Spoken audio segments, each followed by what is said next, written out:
Hello, and welcome to Small Business Stories. I'm here today with Kaylee Nedley, the co-owner of Iconic Cocktail Co. Thank you so much for having me. You're so welcome. I'm so excited to talk to you. Iconic Cocktail Co. is a Phoenix, Arizona-based business, and you make mixers. Cocktail mixers. Cocktail mixers from natural and locally sourced ingredients. So today we're going to talk to Kaylee a little bit about her brand, how she grew her brand, what's behind it, and how it helped her and her business move forward. So, Yes. why don't we start from the beginning? Okay. So tell me a little bit about the inspiration behind Iconic Cocktail Co., where you got started, Yes. and kind of your story. So I should start with that Matt, my fiance, makes everything taste good, and I make everything look good. Okay. And that's kind of like our partnership that we've established since day one. Perfect. He was a bartender for about 20 years, and it just got to the point where I was encouraging him to not give so many ideas away to the bars that he was working for. And because he's just really talented when it comes to flavor profiles for cocktails. I call him like a chef of cocktails. And so yeah, we started on the tail end of 2015. We always wanted to run a business ourselves. We always knew that it was going to be something, and we wanted a bar, but that's a ton of overhead, so we had to think backwards. So it kind of started out with cocktail catering. Okay. And we thought we would show up to weddings and design cocktails just like a bride or groom would like design a cake. Oh, neat. We would just Okay. do the cocktail portion of Okay. it. And one of our first events that we had, Matt made this grenadine syrup, and it was just lovely and elevated. And I was like, well, what if we put this into a bottle and we could offer these to people, and we could teach people like, hey, this is how you can recreate this cocktail at home. And that first Christmas in 2016, we just started bottling up flavor concentrates, like little flavors that we had, and we sold them like Girl Scout cookies to like my mom's office and like the people we worked with, and realized that we had kind of something, is like this cocktail mixer where we could be everywhere without having to be one specific place, without having a lot of overhead. Right. We could operate in commercial kitchens like this and sell at markets, which is still what we do to this day. Okay, that's such an interesting story. Yeah. A lot of trial and error. Absolutely. Kind of find your niche. Yes, for sure. Yeah. And so what was the inspiration behind the name Iconic Cocktail Co.? So, funny thing is, we had an idea for a bar, and then when we were thinking backwards, we're like, okay, a bar is too expensive. What if we did a food truck? And we were going to have the Iconic Soup Truck, and we were going to have signature soups and seasonal soups, just like we have signature mixers and seasonal mixers. And then we're like, okay, well, it could be a line of iconic things. And we'll come back to the Iconic Soup Truck, but then let's do like iconic cocktails, okay, like Iconic Cocktail Co. And that is where the name kind of came to place. We thought of Iconic being like almost like a father brand name, like a master brand. Yeah. And we would do Iconic Soup, Iconic Cocktail, Iconic Bars, and then we're just really attached to Iconic Cocktail, and it's been working out for us so far. So. Well, no, it's great. So tell me a little bit about the brand itself, like what's behind the brand. When Matt and I designed, I mean, everything that you see has mostly been done by me. I got my degree in filmmaking, and I was kind of always teaching myself like Illustrator, and I love just like the idea of a brand and what goes into it. And it just started off with me and Matt talking about like, well, what do we want it to feel like?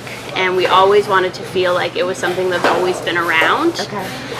The apothecary brand or the theme came up while we were designing this little label. I mean, little things that when I look at the bottles today, I know that it's not like as professional as it could be, but it's definitely like the roots of our business. Like the crossing lines, we always love that too, because I mean, the way that me and Matt were like crossing paths.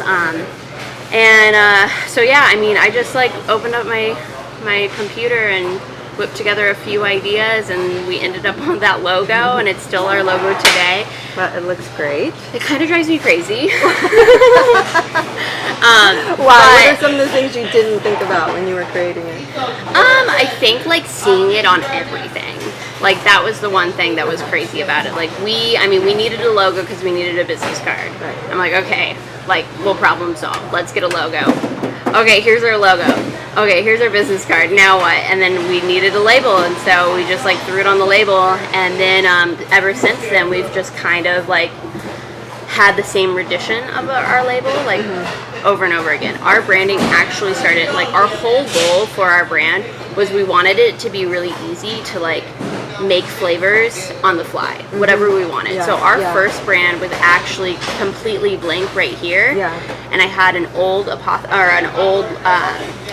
stamp press, and I would put the label or the letters together and spell out the flavor we would make and hand stamp every single label. And then we would, and like this area right here, it was the date that we made it. Right. That was another thing we were really important about, that we found really important, was we wanted to celebrate when the mixer was being made. So that wow factor. When we saw people at the farmer's market, we could like look at a bottle and be like, we just made this like yesterday. Yeah. It is fresh. And then we realized as we were growing, that was like a negative timestamp for us too. So that way, and we wanted just one label for every bottle, and we would just stamp the different names on it. But then we realized that like every bottle has like uniquenesses to it that we need to celebrate as well. And then just like little by little, it just evolved. I mean, it wasn't until last year that we actually have labels on a roll, and I don't have to hand label every single bottle because it was like a very skilled I was task. gonna say, that is a lot of handwork. Yeah, it was like literally like putting the bottle up with the label and wrapping it around, making sure it was perfect. But your flavors are also really beautifully colored. Yes. I mean, so you get a lot of flavor that comes through. Yeah, and that was the glass bottle intentional as well. Like our ginger syrup, we don't filter out. It has a really nice, beautiful ginger sediment, and that's another thing when we get to see people face to face. We kind of show them like, look, this is real ginger. You can see it all at the bottom. Give it a shake, but like we're not messing around. We're not using a ginger extract. We're using real whole fresh ginger. Right. The prickly pear, you can't put that in anything but clear because it's just so gorgeous. Yeah, it is. It's beautiful. I love it. Prickly pear is really great too because the prickly pear nectar that we're getting locally, I mean, they're just, it varies with the season. Sometimes when we get a lot of rain, our prickly pear is super deep, like this batch. It's really rich. The flavor comes out really well. And then sometimes when it was like a drier summer, our prickly pear batches were really like pink, but you get this like beautiful floral note to it. So every batch is unique. Yeah, that's really neat. So tell me a little bit about the values behind your brand, because I've done some looking into you, and I think you're doing a lot of really interesting things. So it seems to me that this is a brand that's sort of rooted in authenticity. It's rooted in honesty, because everything is very fresh and natural, and that you're sourcing locally. So talk to me a little bit about the values that you guys, started out with, and what you want to hold true, and what really makes, those things connect with your customers. I think our number one value, and something that we celebrate every day with our customers and our regulars that we see, is we want to encourage creativity. You can see a lot of mixers on the shelf, like margarita mixer, for example. You get it and you're like, well, I can just make a margarita with it. Right. With us, we want to be like, it starts with a simple method. Our method is 2 ounces of spirit, 1 ounce of our mixer, and then a ½ ounce of tart, lemon, lime, grapefruit juice. And from there, we really want you to be creative. It's a plug and play ratio that we've tested out with all spirits and all mixers and all tarts, and we know that no matter what you're going to do, it's going to be good. But we want you to add soda water. We want you to add bitters. We want you to like play with your garnish. It's a plug and play ratio that really allows you to get behind your home bar and try something else out. So that is our number one message, our number one truth of our business is we want you to be creative. It comes back from Matt working in bars that were really I don't want to say the word snobby, but like almost like pretentious. Like you go to a cocktail bar and you're like, you don't really know what you're getting. It's like 18 million ingredients, but you're like, well, this tastes good, so I don't think I could ever approach this. Making it more approachable, of like, it's have fun. It's a base recipe. What can you end up with? So I mean, and then when we were creating it too, it's one thing to create a mixer and be like, yeah, the flavor is great, but like, what do you do with it? Like, what am I supposed to do once this is in my hands? And that was just from me not being a bartender and asking that, like, well, what do I do with it? Like, what's my ratio? What's my recipe? I'm the real consumer here. Exactly. I don't know what to do. And so that 2-1/2 method is something that we've like celebrated since day one. So our motto is just add spirit, not just in an alcohol term of spirit, but also like the spirit of creativity. Right. I love that. Yeah. And I mean, the cocktail culture is so much about discovery. So having something that you can be really creative with and mix with lots of different types of spirits is amazing. Yeah. I know you guys also source locally, and I've seen some of your signature flavors, or your seasonal flavors rather, are what's fresh, what's the prickly pear in particular. So tell me about how did that come about? How do you work with local partners? Yeah. Our second truth is definitely support local. Anytime that we can, we want to use ingredients that are coming from our backyard. Our seasonal ingredients too, like those are really a showcase of what is in season. Right now, I mean, we're in the dead of winter. It's beautiful. I'm wearing a sweater. I can't believe it. It's so, I mean, this past weekend was gorgeous and stuff, but this is when citrus season shines for us. Yeah. Citrus is in season. It's all around. December, January, February.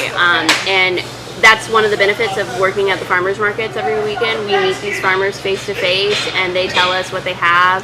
And our seasonal schedule, like slowly but surely developed into like this rotation simply because we have access to. So right now we're running our Meyer Lemon Balm, which has a fun backstory if you want to go into that. And that is with McClendon's lemons from McClendon Farms. There's beautiful, juicy, fragrant, organically grown citrus that I can't believe are coming from Arizona. I know, the desert. And then it's a lemon balm, which we started out by getting from Brothers Nature, and it was just kind of grown in their backyard. And the story goes is like when life gives you Meyer lemons, you make Meyer Lemon Balm. It was at a point where we didn't have any plans on making a new seasonal, and Bob from McClendon Farms himself just gave Matt a case of Meyer lemons, and he's like, here, you can do something with this. And Matt was almost frustrated at the point. He was like, I have no time. What do you want me to do with these? Like, I can't just make mixers, because we were just working on developing what we had. And then the next day, our friend Sam gave us some lemon balm, and we're like looking at the both of them. We're like, well, let's just put this together. Right. And boom, we have Meyer Lemon Balm, which is one of our amazing. most popular seasonals that we make. I love that story. I love it. How do it would seem to me that your customers would love to know that what they're getting is seasonal, it's local, it's fresh. Do you hear that from them a lot? Is that part of what draws people to Iconic Cocktail? Absolutely, and I think it's, again, the farmers markets we owe so much to. When we get to see people face to face and they're like, wow, this Meyer lemon tastes amazing. We're like, yeah, you can go get Meyer lemons like 2 booths down and go talk to the farmer. Like, we're just getting them from there. We used to pick up our produce from the farmers market while we were working there and like go home with like raw ingredients after selling bottles of it and stuff. So we always just like try to make sure that we give the credit where the credit is due. If we're not getting it locally, it's still like local purveyors who are providing like jobs for Arizona, and just opportunities for Arizona as well. Like the most random things, we get the opportunity to celebrate, like our lime leaves. We were getting them from California because we thought it was the only place that we could get them. And Lee's Market, the one in Dobson, we just happened to run out of lime leaves and we had to get them from there. And they have them in their freezer section, and so we just started a conversation with one of the owners of Lee's, and we're like, can we order our lime leaves from you? And he's like, yeah, they're grown in like down the street, of course. Amazing. And so now our lime leaves are from Arizona lime trees. So wonderful.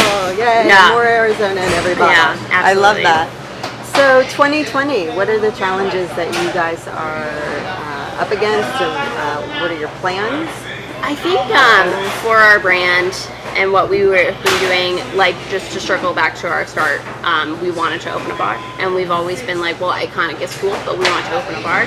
And it took us like last year when we woke up and we finally were like, we have this really incredible brand right in front of us. Why are we so distracted from it? And then this year, all of our focus is going into Iconic and seeing what else we can do with this brand. And getting it outside of Arizona so we can celebrate Arizona with other states. Whether it be, you know, through Whole Foods or Sprouts or whatever it is. Just putting Arizona on the map. Right. Showing what we can do here. So, I mean, it is such a great creative entrepreneurial town. I mean, I don't think people realize how much small business happens here. Yes. And so I'm all for it. So it seems to me like having a strong brand would be a really great entree into sort of national distribution or even regional distribution around the Southwest to kind of get you started. Do you feel like that's going to be a good piece that you can leverage? I hope so. I don't know. I mean, like I said, I have no degree in brand by any means. All I know is that I trust if we are authentic and true to ourselves, and then people will understand it and get it. We've definitely had challenges because of being able to sell face to face to consumers at the farmers market. We can elaborate on the method. We can the questions we can answer right.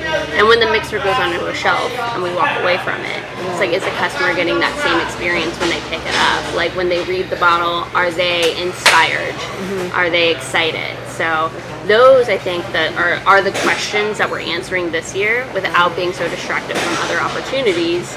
We can really dive into okay, are we making the same connection that we get when we're at the farmers market? Right. That is an interesting challenge. It really is, yes. So.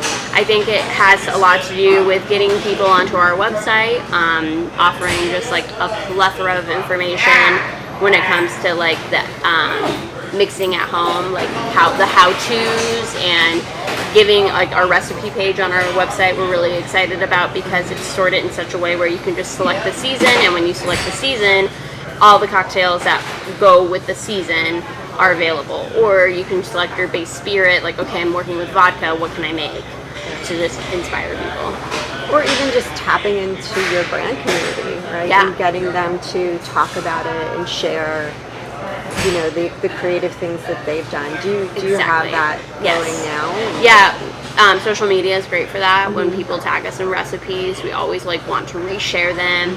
On our website too, we will put people's recipes right on our website and be this is what this person made.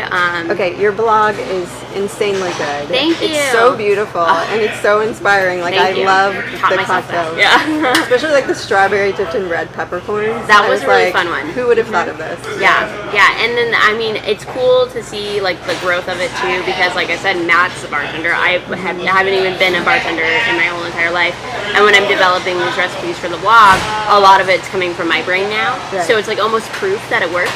Yeah. So if you trust yourself, after a few years, after a few reps, you too will have really elevated cocktails. So we're sitting in a production kitchen. I know it's a little loud, sorry, but this is small business at work. This is getting things done, right? Yeah. So, love to hear if you have any advice from other small business owners who are, going through these same growing pains, making do, figuring things out on the go.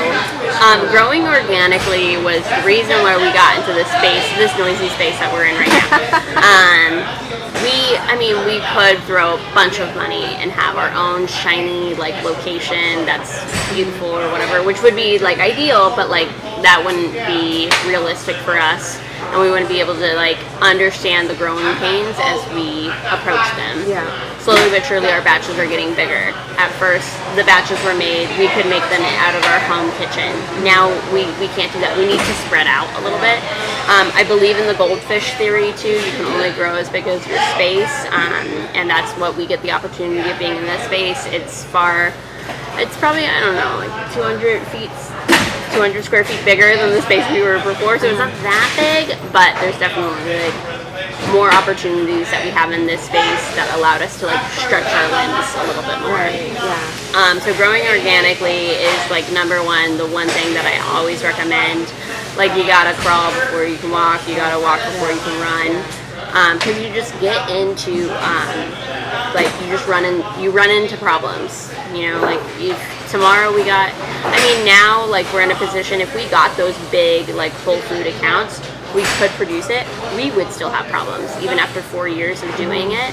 If we got that big account, like say year one, we would run into like just a brick wall.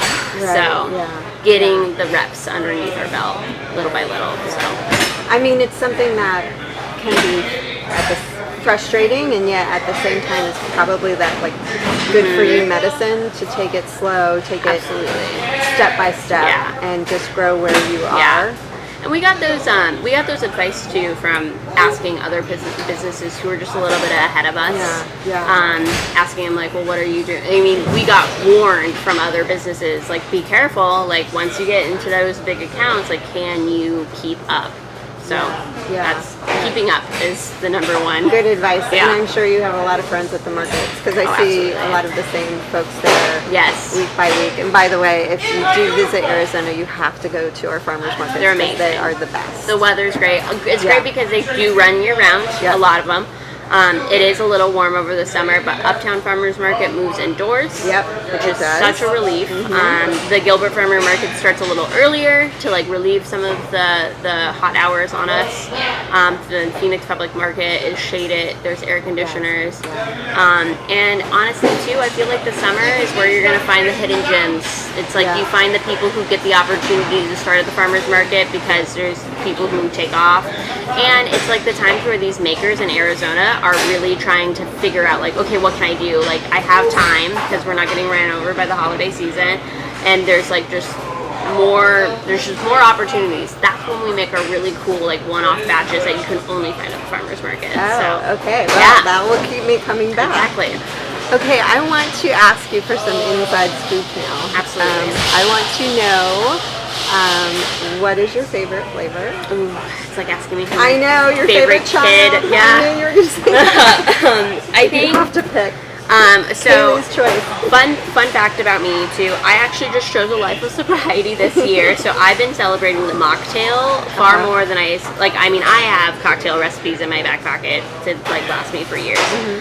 But my favorite mocktail recipe, hands down, I can drink it year round, is our lime leaf tonic with grapefruit juice and fresh tarragon. Oh my god. So I do an ounce of lime leaf tonic, about an ounce of grapefruit juice, fresh tarragon. You want to slap it, throw it in a shaker with ice, shake it up to like open up all the flavors, and then I'm like so lazy I don't even strain it because I'll also like munch on an herb. I don't care. Matt hates it, but I love it. And I just like throw it in a glass and top it with sparkling water, and it's just like this really beautiful like soda. It's on our website. It's the grapefruit tarragon tonic. It's my favorite. So that good. one I had to put on the blog because I was drinking it so much. Sounds delicious. Yeah. And then if you had to recommend, say, one flavor for everyone to start off with or to try, maybe the one that's the most interesting or the most versatile, what would that be? So for a long time, we always celebrated our lime leaf tonic being our flagship mixer. It's a recipe that Matt didn't want to give away, and we ended up with this like really popular, versatile flavor that we love. However, going back to like our seasonal schedule, at first prickly pear we only made 2 times, like one in February and September, and that's it. And then we partnered with like a local forager who's able to like supply prickly pear year round. So prickly pear just this last year became one of our signature lineup mixers, and we're able to keep it in supply. So our prickly pear sour, it's 3 ingredients: lemons, prickly pear nectar that we get locally, and a very small amount of pure cane sugar. So it's our cleanest label. It's only 10 grams of sugar per ounce, which is another thing that I'm cognizant about. And a little goes a long way since we don't add water to the batch. You can throw a splash of prickly pear into like a vodka soda, a gin and soda. It turns it into this beautiful bright green cocktail, and you get tons of flavor from it. You don't have to do like any other sort of like half ounce of tart because it's so tart on its own. So this one, like if you don't know what you're doing, it's like the perfect flavor to start off with. It's the taste of Arizona. It hits all the right boxes. It's pretty. It's so pretty. So that one is I always recommend to anyone and everyone. Okay. I want to try it for sure. Yes. It's so beautiful. It's just like the right color. Okay, last question is really centered around brand because what I want to do is try to help small businesses really think about their brand in a really holistic way. So I'd love to hear what your best branding advice is for a small business owner. Not necessarily out of the gate because I think it takes a little time to kind of figure some things out, but what's the best brand advice you can give or you've heard? I think I'm going to butcher it, but like what I remember from is like the why, like figuring out the why, your truths, and always going back to that message. Your brand message can't be like, I make a cocktail mixer. Like, that's not your brand message. What is your brand message? And for us is we encourage creativity. And that's what we always come back to is like, how can we get people excited? How can we get people creative? And so figuring out that one line, that one sentence of like what you're doing and why, that doesn't include like the tangibles, you know? It includes the goosebumps. I love that. Yeah. I love that. Oh my gosh. Thank you so Of much. course. I can't even. I'm so glad that we got a chance me to talk. too. Yes. I hope you guys took a lot away from this. I encourage you all to go to Iconic Cocktail Co. website. To find out where to buy, how to buy this amazing product. Website, so. Support our local businesses. Farmers markets. Right? Get out there. So. And, meet Kaylee. She's awesome. All right. Thanks so much. Thank you. Bye.